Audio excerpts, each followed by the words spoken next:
பெரிய நோய்கள் கொண்டவர்கள் எல்லாம் குணமடைந்திருக்கிறார். இது வரலாறு. இது கடந்த ஆண்டு ஆய்வு பண்ணப்படும். சென்னை ஸ்டான்லி மருத்துவமனையில் ஆய்வு செய்யப்பட்டு அதற்கப்புறம் தீர்வு வெளியே சொன்னாங்க. நான் எங்க போனாலும் பழைய கூட கஞ்சி குடிச்சோம். கஞ்சி, பழைய கஞ்சி, பச்சை மிளகா, வெங்காயம், இதுதான் நம்ம சாப்பிடுறோம் காலையில். எதுக்கு சொல்றாங்க? பழைய சோறு. பச்சை மிளகா ரெட்டி எடுத்து கம்மங்கூழே குடிச்சு பாரு. பச்சை மிளகா ரெட்டி எடுத்து கம்மங்கூழே குடிச்சு பாரு. கோட வெயிலை கொடுத்து வெயிலை கொடுக்குறது இருக்கு பாரு. பச்சை மிளகா ரெட்டி எடுத்து கம்மங்கூழே குடிச்சு பாரு.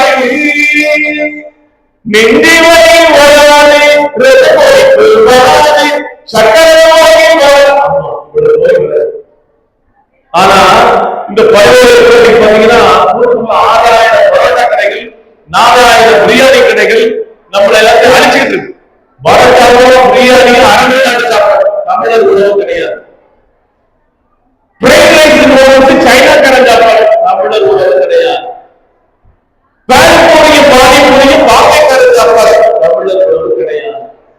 ஆமாங்க, இதுக்குன்னு நான் ஒரு 5வது நோய் இல்லாமல் வாழ்வது அப்படின்னு என்னுடைய நூல் எழுது. எதுக்கு சொல்றா?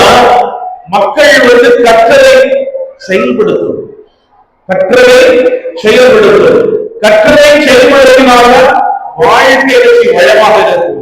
நீங்க தூத்துக்குடி மாநகராட்சி போட்டியில பயக்கல. தூத்துக்குடி மாநகராட்சி எவ்வளவு சொல்லியிருக்கோம், யாராவது கேட்கீங்களா? தினந்தோறும் நமது தூய்மை பணியாளர்கள் வாகனங்கள்ல அறிவிப்புகள், நிறைய அறிவிப்புகள் சொல்றோம். யாரும் செவிப்படுப்பது கொடுக்குது. பாலித்தீன் பாக்கெட்டை கொண்டு வராதுதான் பாலித்தீன் பாக்கெட்டை. அப்போ எல்லாமே நீங்க யோசிச்சு பாருங்க, நம்முடைய உணவுகள் எப்படி அழிகிறது, நம்முடைய உடல் எதுக்காக. அப்ப ஆஸ்பத்திரிக்கு வரிசையா இருக்கு. நீங்க குழந்தைகளுக்கு நல்லதை சொல்ற உணவு இதெல்லாம் சாப்பிடுறது சாப்பிடக்கூடாது, இப்படி இருக்கிறது இப்படி இருக்கக்கூடாது அப்படி நீங்க சொல்லிருந்தாங்க. அந்த குழந்தைகளை வச்சீங்கன்னா அந்த உடல் விஷயத்துல ஒரு கட்டுப்பாடு கவனமாக இருக்கும். அப்பதான் விஷயம் நோய் இல்லாமல் வாழ முடியும் என்பதை இந்த அருமையான அரங்கத்தில் தெரியப்படுத்திக் கொண்டு நாம் மணிக்கணக்க பேசக்கூடிய நிறைய உணவுகளை பேசுறோம். பாக்கெட்டு போய் பயன்படுத்தாதீங்க. 54% கெமிக்கல் இருக்கு. 54% கெமிக்கல். தயவு கூட பாக்கெட் பால் பயன்படுத்த இப்ப கூட நம்ம டீ கொடுத்தாங்க வேண்டாம். ஏன்னா அந்த பாக்கெட் பால் டீல குடிக்கணுமா? டீ கண்டிப்பா குடிக்கணுமா?